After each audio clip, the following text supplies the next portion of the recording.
वैसे तो हर जीव की पहली आवश्यकता जीवन यापन भरण पोषण ही है, लेकिन दुर्भाग्य से हम इंसानों ने अपनी बुद्धि और विवेक का इस्तेमाल सुख सुविधाओं को बढ़ाने पर किया, जो कि हम इंसानों के बीच एक प्रतिस्पर्धा बढ़ाने वाली साबित हुई। चाहे श्रीमद् भगवत गीता हो या फिर रामचरितमानस या इसके अलावा जो हमारे धार्मिक ग्रंथ हैं, वे सब के सब कहीं ना कहीं हम इंसानों के भलाई के लिए, कल्याण के लिए ही लिखे गए हैं। और उन शास्त्रों में, उन धार्मिक ग्रंथों में हर जगह पर यही बताया गया है कि मानव एक ऐसा जीव है जिसका अपना एक उद्देश्य है, लक्ष्य है, और उसी आधार पर जितने भी ग्रंथ लिखे गए उसमें उसके कल्याण की बात कही गई है। जितने भी धर्मगुरु हुए हैं उन्होंने कहीं ना कहीं एक ईश्वर की प्रधानता बताई है, और इसके पीछे के जो उनकी सोच है वो यही है कि कहीं ना कहीं इस सृष्टि को जिस तरीके से कोई चला रहा है तो वो कोई ईश्वर ही होगा।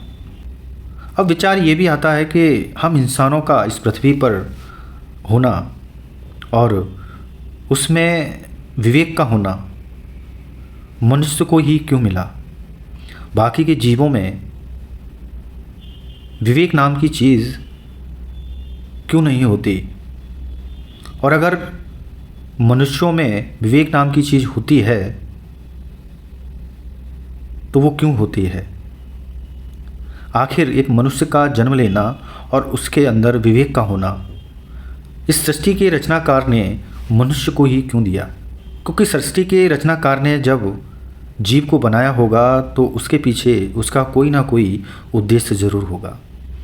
क्योंकि जिस ईश्वर को आप इस पूरे संसार में हर तरीके से ऊपर रखते हैं, उसे पूजते हैं, उसे मानते हैं, जिसने आपको बनाया है तो उसका आपको बनाने का कोई ना कोई उद्देश्य ज़रूर होगा। तो इस पर विचार करना आवश्यक हो जाता है कि हम इंसानों का जन्म क्यों हुआ और हम इंसानों में बुद्धि, विवेक क्यों दिए। इस पर विचार करना बनता ही बनता है, क्योंकि सृष्टि के रचनाकार ने जिस तरीके से सृष्टि को बनाया है और इसमें जिस तरीके से इतने सारे जीव, वनस्पति उसने शामिल किए, उसमें से ही मनुष्य को उसने अलग तरीके से बनाया और उसका उद्देश्य भी निश्चित किया होगा। क्योंकि कोई भी निर्माता जब कोई चीज़ बनाता है तो उसका कोई ना कोई एक उद्देश्य ज़रूर होगा। जैसे कोई इंजीनियर कोई गाड़ी बनाता है, कोई मशीनरी बनाता है, तो उसके पास उसका एक मैनुअल यूज़र होता है जिसके हिसाब से वो मशीनरी काम करती है। वैसे ही सृष्टि के रचनाकार ने जब हम इंसानों को बनाया होगा तो उसका भी कोई ना कोई यूज़र मैनुअल होगा। अगर यूज़र मैनुअल के हिसाब से निर्देशों का पालन नहीं किया जाता तो वो मशीनरी, वो गाड़ी अपना उद्देश्य पूरा नहीं कर पाती, वो किसी काम की नहीं होती, वो कबाड़ हो जाती है।